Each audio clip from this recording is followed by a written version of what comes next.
আর আল্লাহ শুকরিয়া আদায় করি আমাদের শেষ করতে পারবে না।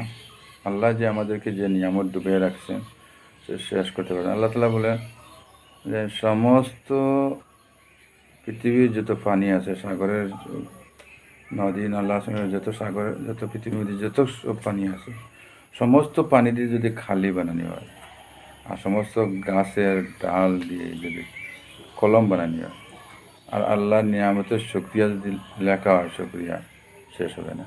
কালি শেষ হয়ে যাবে, সমস্ত পানি শেষ হয়ে যাবে, আবার যদি দেওয়া হয় আবার শেষ হয়ে যাবে, আবার সমস্ত পানি যদি এখানে করে দেওয়া হয় আর গাছপালা কলম বানিয়ে দেওয়া হয় আবার শেষ হয়ে যাবে।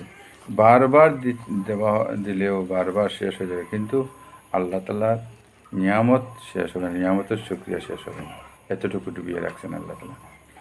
যেহেতু অসুবিধার মধ্যে আপনি হন না কেন, এরপরে আপনার একটা না একটা দেখবেন আপনি নিয়ামতের মধ্যে আপনি ডুবে আছেন।